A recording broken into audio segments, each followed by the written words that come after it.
যদি কেউ মনে করে নবী করিম সাল্লাল্লাহু আলাইহি ওয়াসাল্লামের আদর্শের বাইরে অন্য কোনো আদর্শ আরো উত্তম আছে, বেটার আছে, এটা ঈমান ভঙ্গের কারণ হতে পারে। 5 নম্বর হলো, যদি কেউ নবী করিম সাল্লাল্লাহু আলাইহি ওয়াসাল্লাম যত বিধিবিধান নিয়ে আসছেন কোনটাকে অস্বীকার করে, অপছন্দ করে, ঘৃণা করে, না এটা আমার ভালো লাগে না, ইসলামের সব ভালো লাগে, এই যে মেয়েদেরকে আল্লাহ তাআলা ছেলেদের অর্ধেক দিতে বলেছে, এটা আমার ভালো লাগে না, আছে না কিছু সুশীল এরকম বল। আরে ভাই, তোমার ভালো লাগে না লাগে কি আসছে, তুমি কি বুঝবে আল্লাহ কেন অর্ধেক দিয়েছেন? মেয়েরে আল্লাহ খরচের কোনো আইটেম দেয় নাই, আবার অর্ধেক দিয়েছেন কোত্থেকে?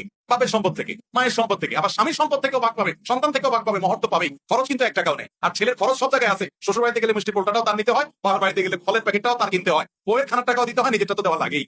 তারপরে বলা হয়েছে তার 2 টাকা। আর মেয়েরে বলছে তুমি কাউকে খাওয়াইতে হবে না, মিষ্টি কোনটার বিল তোমার দিতে হবে না, তোমার নিজেরটাও তোমার খরচ করা লাগবে না, স্বামী দিবে, তুমি শুধু টাকায় থাকবা, অর্ডার দিবা বসে বসে। এরপর তোমাকে 1 টাকা দিলাম, বেশি দেওয়া হয়েছে না কম দেওয়া হয়েছে? কিছু ভাই আছেন যাদের মাথায় বুদ্ধি শুদ্ধি এত কম, এরা হিসাব নিকাশ বোঝে না, অঙ্ক বোঝে না, বলে যে ইসলাম মেয়েদেরকে ঠকাইছে, আমার এটা ভালো লাগে না। আপনার বুঝে আসুক আর না আসুক, আল্লাহ তাআলা যা বলেছেন ওর ভিতরেই কল্যাণ আছে, আপনি কিন্তু বুঝেন না। আপনি মানুষ হয়ে, সৃষ্টি হয়ে আল্লাহর সব নির্দেশের রহস্য কিভাবে বুঝবেন?